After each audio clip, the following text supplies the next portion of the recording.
Mic द्या रे. Hello hello hello चेष्टा चालू आहे की शेतकऱ्यांची, ते बरोबर नाही. म्हणजे याच्या पाठीमागे सरकारचा असा डाव होता की शेतकऱ्याने आक्रमक व्हावं, कायदा हातात यावा, त्यांच्यावर गुन्हे दाखल करता यावे आणि हे आंदोलन चिरडावं असा डाव होता सरकारचा, असं माझं स्पष्ट मत. आणि आता सुद्धा तुम्ही चर्चेला तयार व्हावून सांगायला आलाय, कधी बैठक आहे हे सांगतच नाही. तुमच्याकडे काही तारीख वेळ माहिती? बैठका नाही घ्यायच्या, इथंच कर्जमाफी. कधी बैठक आहे हेही माहित नाही मला. पण काय चर्चा करायची, कुणावर करायची?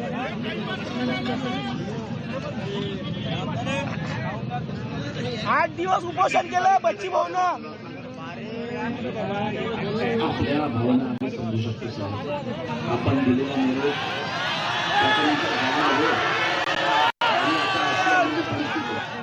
परंतु सरकारच्या वतीनं आपल्याला नम्र विनंती करायला आपण चर्चा करावी. चर्चा करायला तयार आहे. चर्चेच्या माध्यमातून काहीतरी चांगला मार्ग काहीतरी मिळेल. आपण म्हणाल आपण वेळ द्यावी, त्यावेळेस आपण चर्चा करायची.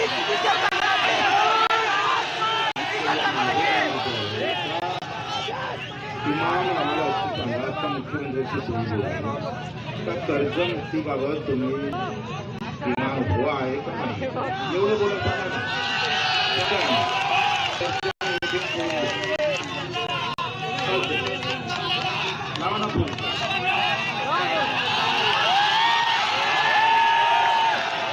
कर्जमुक्तीचं काय करणार एवढं?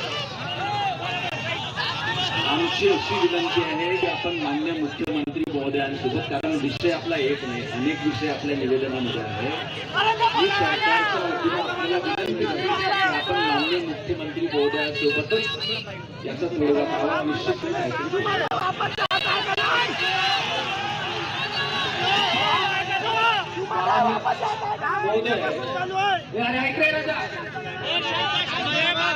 आपण एक जबाबदार मंत्री आहात, सरकारच्या वतीनं आंदोलकांशी बोलण्यासाठी आलेला आहात.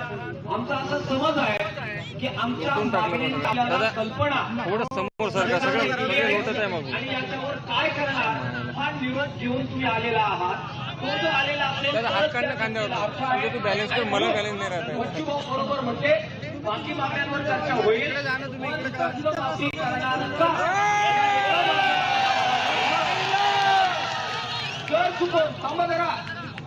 जर चुकून तुमची चर्चा याबाबत झाली नसेल तर आम्ही आपल्याला सांगतोय, आपण अत्यंत हॉटलाईनवर मुख्यमंत्री महोदयांशी बोला. कर्जमाफी करणार का एवढ्या प्रश्नाचं उत्तर द्या, तरच चर्चेला पुढे चर्चेबाबत आपण मिटिंग घेऊ. याचं हे सर्व नो सांगा, संपला विषय.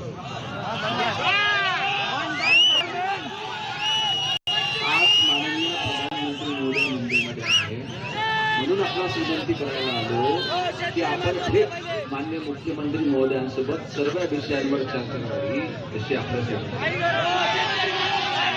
प्रधानमंत्री असताना फोनवर बोलतो नाही का? आपण राज्यमंत्री आहोत, सरकार मंत्री आहोत. तुम्ही का बोलून राहिले हे तुम्हाला ध्यान आहे का? आराम तेवढं माझं काय मत आहे, तुम्ही सीएम साहेबांची बोला ना फक्त का, असे आम्ही भेटायला आलो आहे. थोडं थांबरे, साधी गोष्ट आहे, एकदम सिंपल गोष्ट आहे. आमचं काय मत आहे का, आम्ही इतके दिवसाचं आंदोलन करतोय, 8 महिन्यापासून आंदोलन करतोय. रायगडला केलं, 8 दिवस आपण अन्नत्याग आंदोलन केलं आणि नंतर पहिल्याला आपण दिंडी काढली. आता हे आंदोलन सुरू आहे. ते सर्व आंदोलन 8 महिन्यापासून होत आहे. आता चाललं का आंदोलन करून. माझं काय मत आहे का, तुम्ही सीएम साहेबांशी फोनवरून बोलले पाहिजे. तर अशाच आम्ही भेटलेले आहोत. आता तुम्ही सीएम साहेब विचारून आले का परस्पर आले आम्हाला माहित नाही, पण सीएम साहेबांनी जर विचारून आले असत आणि सरकारचे प्रतिनिधी म्हणून आले असतं, एवढा राईट तर तुमचा आहे का मी सीएम साहेब तुमचा फोन उचलणार नाही का? सीएम साहेब असताना फोनच उचलणार नाही असं काही आहे का? आशिषजी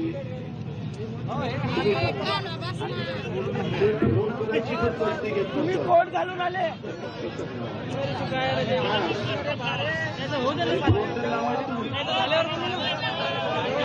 बच्चू भाऊ तुमच्या भावना समजू शकतो आणि आम्ही सरकारने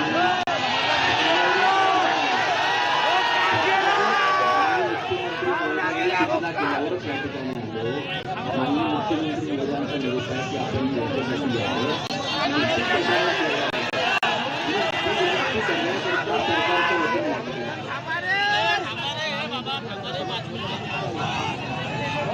चर्चा करायला काही हरकत नाही.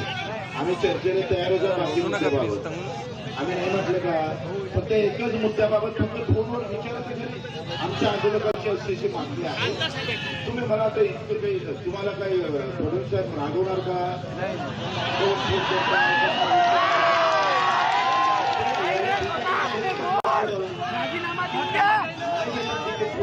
काय फरक पडला?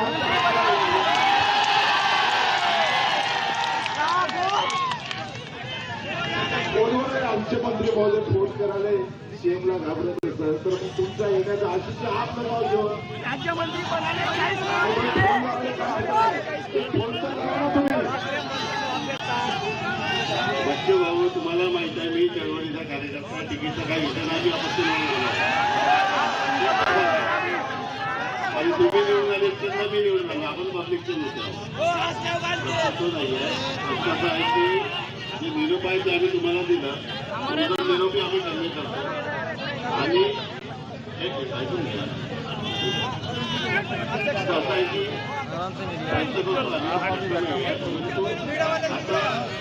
आम्हाला जे निरोप आला तुमची काही चर्चा झाली होती.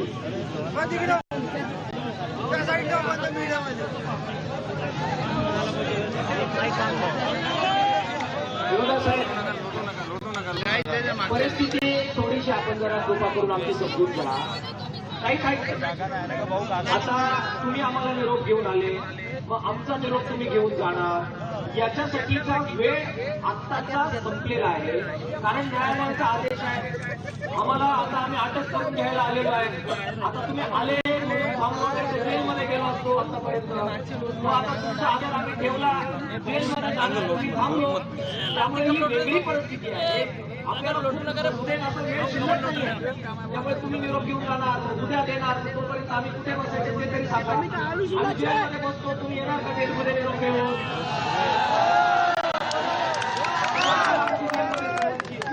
आमच्या सर्वांची पण एकटे बच्चूभाऊ राजू शेट्टी अजित पवार जाणार नाही. सगळे जेलमध्ये सगळ्यांना खाण्याची सोय करा आणि मग निरोपाची देवाणघेवाण त्यामुळे तसं व्हायचं नसेल म्हणाले आपण साईडच्या एखाद्या केंद्रामध्ये जा मुख्यमंत्री साहेबांशी बोला कर्जमाफी करणारा आणि तुमची योग्य वेळ कोणती एवढं फक्त आम्हाला सांगा म्हणजे आपल्याला बाकी मुद्द्यांवर चर्चा करता येऊ शकते.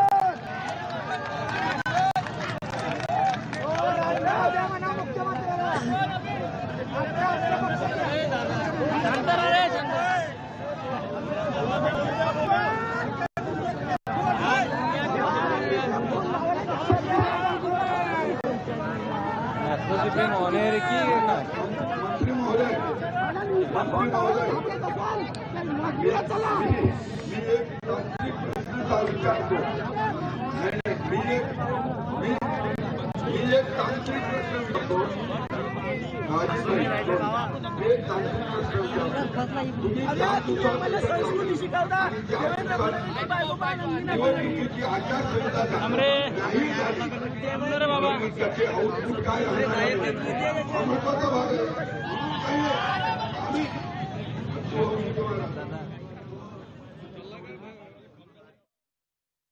तर शेतकऱ्यांच्या या सर्व मागण्यांसाठी बच्चू कडूंचा महाएल्गार मोर्चा सुरू आहे. त्या ठिकाणी सरकारचं शिष्टमंडळ देखील दाखल झालंय आणि काय सुरू आहे मोर्चाच्या ठिकाणी आंदोलनस्थळी त्याचं थेट प्रक्षेपण एका बाजूला आपण न्यूज प्लॅनेटच्या माध्यमातून पाहणार आहोतच. मात्र दुसरीकडे भाजपचे खासदार डॉक्टर अनिल बोंडे सुद्धा आपल्यासोबत यावेळेला जोडले गेलेले आहेत. डॉक्टर अनिल बोंडेजी, सरकार यावरती तोडगा काढणार आहे का? एका बाजूला थेट नागपूरमध्ये जाऊन बच्चू कडू आणि इतर शेतकरी नेत्यांनी आपल्या मागण्यांसाठी ठाम राहत मोठं आंदोलन केलेलं आहे. मुख्यमंत्री तोडगा काढणार का? सरकार यावरती काय बोलणार? निश्चितपणे मुख्यमंत्री देवेंद्रजी फडणवीस यांनी अगोदरच पत्रकार परिषद घेऊन प्रेसशी बोलताना सांगितलेलं आहे की कर्जमाफी निश्चितपणे शेतकऱ्यांची करणारच आणि वित्तमंत्र्यांनी सुद्धा सांगितलं. परंतु आपल्याला सर्वांना माहित आहे की यावेळेला अभूतपूर्व महाराष्ट्रावर जे संकट आलं होतं अतिवृष्टीचं, त्या शेतकऱ्यांना सावरणं अतिशय महत्वाचं होतं. 32,000 कोटी रुपयाचं पॅकेज, त्यामध्ये तुम्हाला माहित आहे की 11,000 कोटी रुपये या कॅबिनेट मध्ये वितरित करण्याकरता दिले. त्या अगोदर दिवाळीच्या अगोदर 4,000 कोटी रुपये दिले आणि त्यामुळं प्रायोरिटी मात्र या मदतीला शेतकऱ्यांना सावरण्याला देण्यात आली. आणि बच्चू कडू आणि शेतकऱ्यांच्या भावना या सरकारला कळतात. सरकार संवेदनशील आहे आणि म्हणूनच कुठेही आंदोलन दडपण्याचा प्रयत्न न करता शेतकऱ्यांच्या भावना निश्चितपणे व्यक्त झालेल्या आहे बच्चू कडूंच्या आंदोलनाच्या माध्यमातून. आणि एक महत्वाची गोष्ट की सरकारने आपल्या दोन्ही मंत्र्यांना पाठवून त्यांच्याशी संवाद सुद्धा सुरू केलेला आहे. पहिल्याच दिवसापासून चर्चेची तयारी सरकारने दाखवलेली होती. बरोबर. आणि मला असं वाटतं की बच्चू कडू सुद्धा समजदार आहे, सरकारमध्ये राहिलेले आहे, त्यांना सरकार काय असतं हे अतिशय चांगल्या तऱ्हेनं माहित आहे. 3 वेळाही आमदार राहिले आणि राजू शेट्टी सुद्धा खासदार राहिले आणि त्यामुळे यामध्ये सन्मानजनक तोडगा निश्चितच निघेल ही निश्चित मला विश्वास आहे. आणि मुख्यमंत्री देवेंद्रजी फडणवीस अतिशय सकारात्मक आहे कर्जमाफीच्या बाबतीत, सोयाबीनच्या खरेदीच्या बाबतीत आणि त्या दृष्टीनं सरकार पावलं टाकत आहे. बरोबर आहे. मात्र सरकार जरी पावलं टाकत असलं तरी देखील ती पावलं ही स्वतः बच्चू कडूंना किंवा इतर शेतकरी नेत्यांना का अमान्य आहेत असं आपल्याला वाटतं? आतापर्यंत तोडगा निघणं आवश्यक असताना दुसरीकडे मात्र आंदोलन एका बाजूला आणि दुसरीकडे सरकारची भूमिका, कुठेतरी समन्वय साधण्यामध्ये अडचणी येत आहेत म्हणून हे सगळं थांबून राहिलेलं आहे का? बच्चू कडूंना अजूनही आंदोलन का करावं लागतं? मला असं वाटतं की बच्चू कडूंच्या भावना योग्य आहेत, परंतु हे सुद्धा समजून घेणं अतिशय आवश्यक आहे की सरकार चालवताना महाराष्ट्रावर आलेलं संकट या शेतकऱ्यांना सावरणं हे प्रायोरिटीचं होतं. कारण विदर्भ आणि मराठवाड्यातला सोयाबीनचा असो किंवा तुरीचा असो हा शेतकरी खचून गेला होता, जमिनी खरडून गेल्या होत्या, विहिरी बुजल्या होत्या आणि कर्जमाफी करून तो सावरणार नव्हता. त्याला डायरेक्ट मदत जी 32,000 कोटी रुपयाची सरकार देत आहे, ज्यापैकी 11,000 आणि 4,000 म्हणजे साधारणतः 15,000 कोटी रुपये वितरित केलेले आहे, ती करणं अतिशय आवश्यक होती. याबद्दल कोणाचंही दुमत असू नये. आणि तुम्हालाही हे पटेल की आजची जी प्रायोरिटी होती की शेतकऱ्यांना सावरलं गेलं पाहिजे. कर्जमाफी तर पुन्हा खरीपाचं कर्ज जून मध्ये मिळणार आहे आणि त्यामुळं ती प्रक्रिया जून मध्ये कर्ज मिळणार आहे आणि त्यामुळे कर्जमाफी तर ही होणारच. देवेंद्रजी फडणवीसांनी वारंवार सांगितलं. पण आजची प्रायोरिटी काय आहे? आजची प्रायोरिटी सोयाबीनची खरेदी आहे.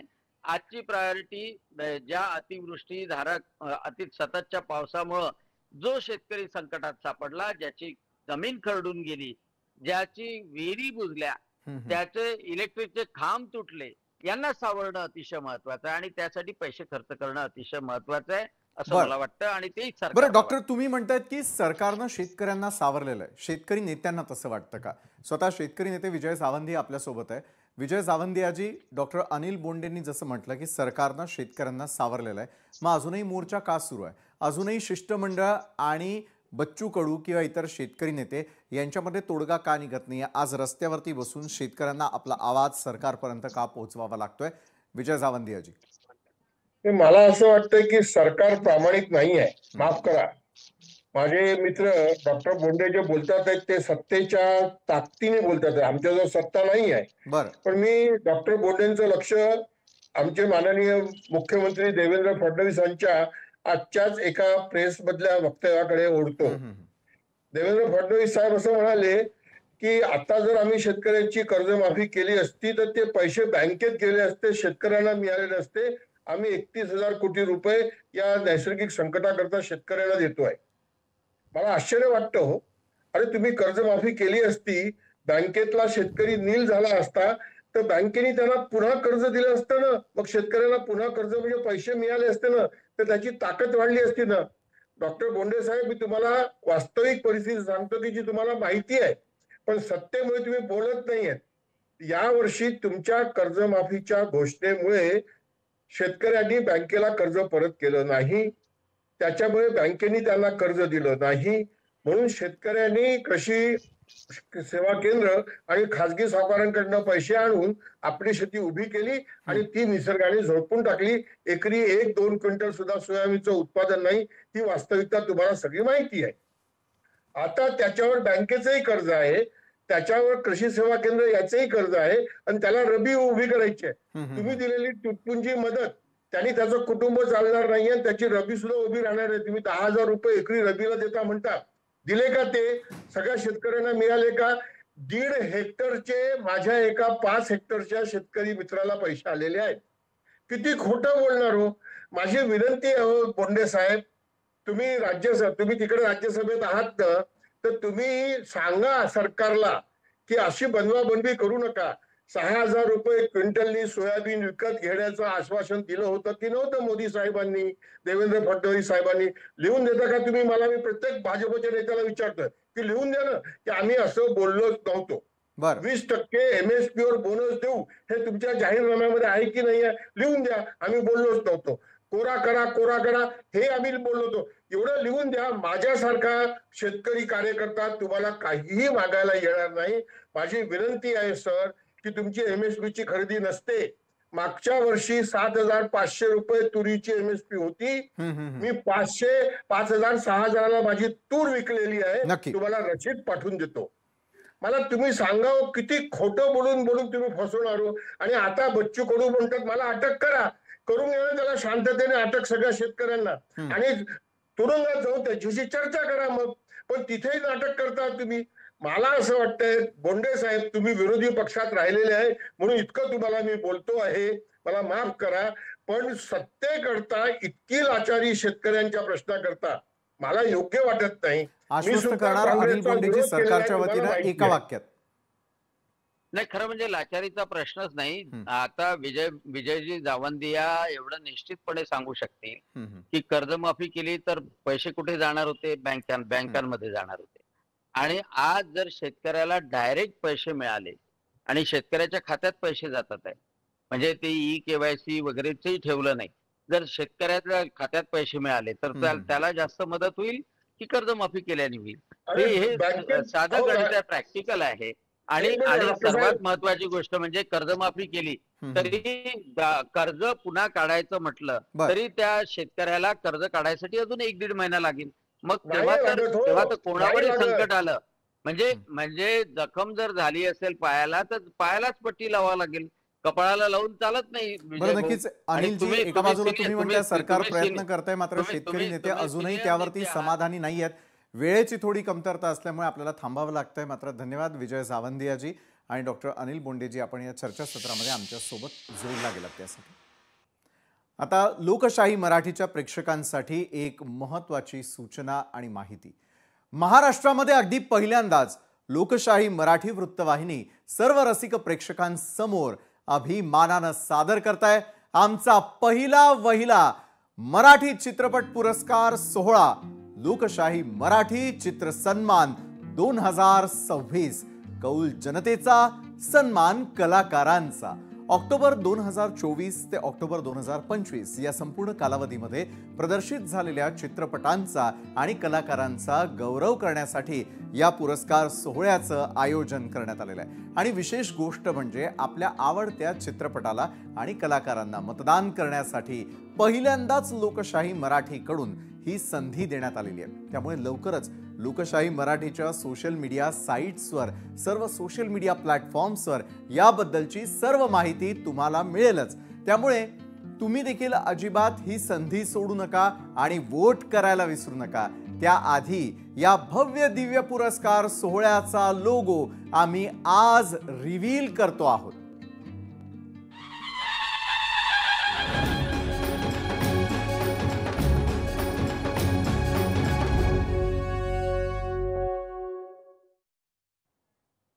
तर पुन्हा एकदा आमच्या सर्व प्रेक्षकांना सांगतो, तुम्ही जर खरेखुरे रसिक असाल तर ही संधी सोडू नका.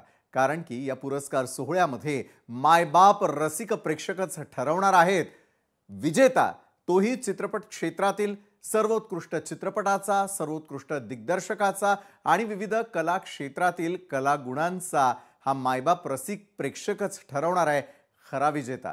त्यासाठी पाहत रहा लोकशाही मराठी।